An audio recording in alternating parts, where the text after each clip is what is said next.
వాళ్ళు కూడా వ్యవహరించే అవకాశం ఉంటుంది. ఇవి అన్నీ ఎక్కడెక్కడ ఉన్నాయో మొత్తం బయటకు తీయాల్సిన అవసరం ఉంది.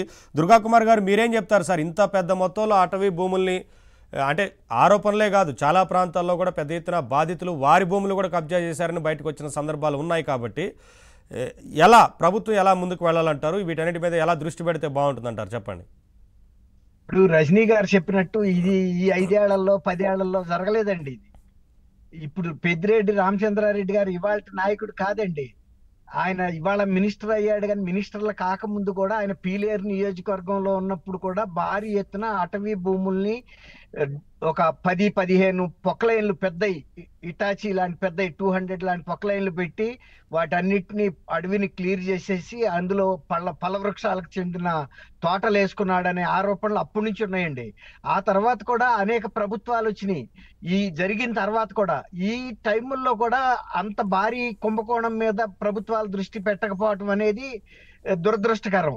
రెండోది, ప్రతి జిల్లా అటవీ శాఖ అధికారుల దగ్గర కూడా సర్వే నంబర్లు, విస్తీర్ణాలకు సంబంధించి పక్కా రికార్డ్స్ ఉంటాయండి. అటవీ భూములకి ఈ రాష్ట్రంలోనే కాకుండా అది కేంద్ర రికార్డుల్లో కూడా ఉంటాయి, అటవీకి సంబంధించిన రికార్డులు. కాబట్టి మ్యానిపులేట్ ఇప్పుడు చేసి ఉండొచ్చు వీళ్ళు ఈ 10-20 ఏళ్లలో, 25 ఏళ్లలో. కానీ గతం నుంచి పాత రికార్డులు తీస్తే ఈ అడవి మధ్యలో ప్రైవేట్ భూములు ఉండే పరిస్థితి రాదు. రెండోది, పాత రికార్డుల ప్రకారం ఏ గ్రామంలో ఎంతంత అటవీ భూమి ఉందో అది గనక ఇప్పుడు రీచెక్ చేస్తే ఎక్కడెక్కడ వీళ్ళు ఆక్రమించిన విషయాలు ప్రజలు కూడా బయట పెడతారండి. ఇదేం రహస్యంగా జరగలేదండి. కొన్ని నెలల పాటు పొక్లైన్లు పెట్టి బయట నుంచి తీసుకొచ్చి ఒక ఉద్యమం లాగా భూ కబ్జాలు చేస్తారు. ఇప్పుడు కమ్యూనిస్టు ఉద్యమాలు చేస్తారు చూడండి, అట్లా ఆ రకంగా ఈయన వ్యక్తిగతంగా పీలేరు ప్రాంతంలో కూడా భారీగా చేశాడనే ఆరోపణలు అప్పటి నుంచి కూడా ఉన్నాయి.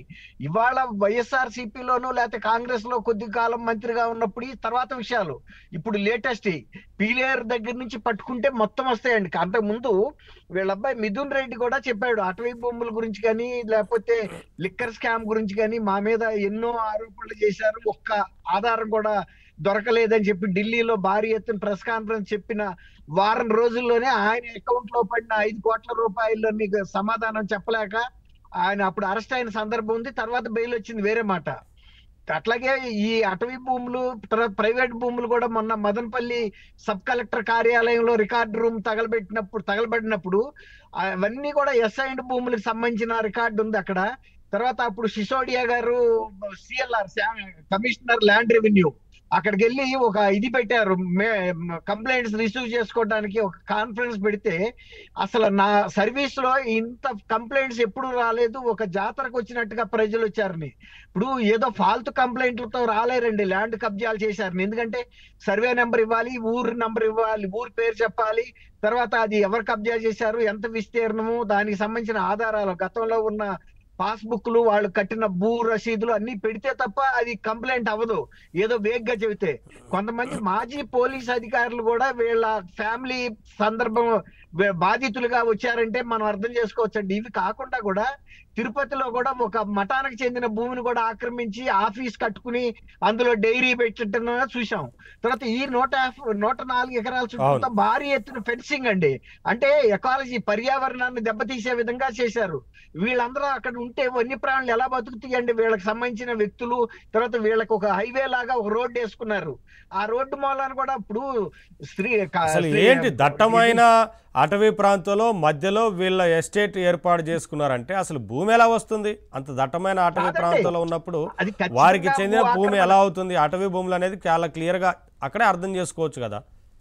వీళ్ళు గెస్ట్ హౌస్ కట్టుకోవడానికి అది అనుకూలంగా ఉంది కాబట్టి అది వాళ్ళు ఎంచుకుని ఆక్రమించేసుకోవటం తప్ప మరేమీ కాదండి. ఎందుకంటే ఇలాంటి వాళ్ళు ప్రైవేట్ లైఫ్ గడపటం కోసం అలాంటి ప్రదేశాలు ఎన్నుకుంటారండి. తర్వాత దాంట్లో కూడా మళ్ళీ వన్యజీవులు దూకి వీళ్ళ పశువులకి లేకపోతే వీళ్ళకి ప్రమాదం అని పెద్ద ఎత్తున ఫెన్సింగ్ వేశారు. ఇప్పుడు జగన్మోహన్ రెడ్డి గారు కనుక ఆయన తాడేపల్లి ప్యాలెస్ కి ఎలాంటి ఫెన్సింగ్ వేశారో అంత ఫెన్సింగ్ అండి. వాళ్ళ ప్రొటెక్షన్ వాళ్ళు చూసుకున్నారు. కాబట్టి భూ కబ్జాలు అనేది ఒక వ్యవస్థీకృతంగా జరిగినాయండి. ముఖ్యంగా ఈ ఫ్యామిలీ మీద, పెద్దిరెడ్డి రామచంద్రారెడ్డి గారి ఫ్యామిలీ మీద ఉన్న పాత కేసులు, పవన్ గారు కూడా deputy chief minister Pavan Kalyan గారు కూడా ఇప్పుడు వీడియో విడుదల చేయటం కానీ ఇవన్నీ కూడా చాలా మంగళంపల్లిలో విషయాలు కానీ అక్కడ ఎస్టేట్ నిర్మించుకున్న అంశాల మీద ఫారెస్ట్ డిపార్ట్మెంట్ అఫీషియల్స్ మీద ఎంత ఒత్తిడి పెడితే అన్ని బయటకు వస్తాయండి. ఇప్పుడు ధర్మారెడ్డి గారు కక్కినట్టు వాళ్ళు కూడా కక్కుతారండి. ఇన్నాళ్ళ నుంచి ఏంటంటే వీళ్ళ అధికారానికి భయపడి లేకపోతే వీళ్ళు బెదిరింపులకు భయపడి వాళ్ళు బయటకు ఇప్పుడు కూడా రాలేకపోతున్నారని అనిపిస్తుందండి. లేకపోతే రికార్డులు ఉండకపోవడం అనేది లేదండి అటవీ శాఖలో. ఇక్కడ కాకపోతే ఇంకొక సాటన్నా కూడా దొరుకుతాయి దానికి సంబంధించిన రికార్డ్స్. పాత రెవెన్యూ రికార్డ్స్ కూడా అటవీ భూములే ఉంటాయి. తర్వాత ఇప్పుడు సీకే దిన్నే అది కడప దగ్గర సజ్జల రామకృష్ణారెడ్డి కూడా కొంత అటవీ భూమి, ఇరిగేషన్ భూమి, కొన్ని భూములు ఆక్రమించారండి ఆయన కూడా. దేవాదాయ శాఖకి సంబంధించి కూడా ఆక్రమించారు. ఇలాంటి అన్ని కూడా బయటికి తీయిపోతే ఇప్పుడు రజనీ గారు చెప్పినట్టు 29లో గనక ఈ కూటమి ప్రభుత్వం ఇలాంటి అక్రమాలను గనక అరికట్టి వాళ్ళని శిక్షించకపోతే వెళ్ళి ప్రజలను ఓటు అడిగే పరిస్థితి కూడా ఉండదు. ప్రజలు కూడా ఎక్కువ ఆశలు పెట్టుకున్నారండి. మీరు చెప్పినట్లుగా సార్ కరెక్ట్, ఏదైనా ఇటువంటి వాటి మీద దృష్టి పెట్టాల్సిన అవసరం ఉంది. గతంలో జరిగిన